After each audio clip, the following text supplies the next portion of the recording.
Um exemplo de que o Novo Testamento não começa a partir de Mateus, Marcos, Lucas e João, que esses evangelhos não são o Novo Testamento, é de que Jesus, por exemplo, quando ele separou os discípulos para pregarem o evangelho, o reino de Deus, aos homens, Jesus não mandou que eles fossem aos gentios, mas Jesus disse a eles que eles não entrassem em casa de samaritanos, mas que antes fossem e pregassem as ovelhas perdidas da casa de Israel, ou seja, aos judeus, aos israelitas.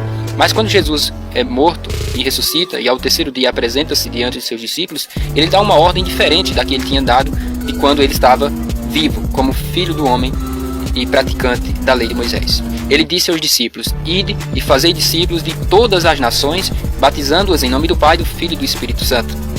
Vejam a diferença. Antes ele tinha dito que eles pregassem apenas para as ovelhas perdidas da casa de Israel, para os israelitas. Por quê? Porque Jesus, segundo João, capítulo 1, ele veio para os que eram seus, para os judeus, porém os seus o rejeitaram.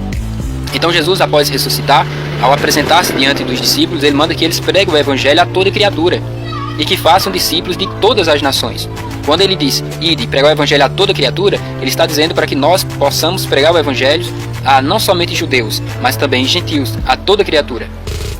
Então, você nota de que Jesus, ele estava sim, quando estava na carne, vivendo a lei de Moisés nos evangelhos, e que o Novo Testamento só tem início após a sua morte e ressurreição. Quando o seu sangue é derramado ali na cruz, então dá-se início ao Novo Testamento, ao novo pacto, à nova aliança. Leia Hebreus capítulo 8, 9, que você irá entender mais essa questão de que o Novo Testamento começa após a morte do testador, e não após o seu nascimento.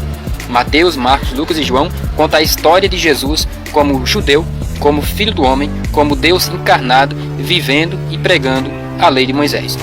Jesus disse, eu não vim destruir a lei, eu vim cumprir a lei.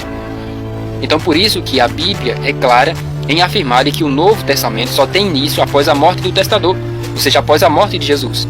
O Novo Testamento ele é consagrado com sangue, assim como o primeiro também foi consagrado com sangue, a tábua, os 10 mandamentos. Assim também diz o escritor aos Hebreus que importava que o Novo Testamento também fosse consagrado com sangue, mas com o sangue precioso do Senhor Jesus.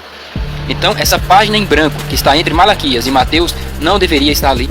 Isso deveria estar entre João e Atos dos Apóstolos, porque é a partir dali que começa o Novo Testamento, onde a igreja começa a praticar, a vivenciar a nova aliança, a graça de Cristo.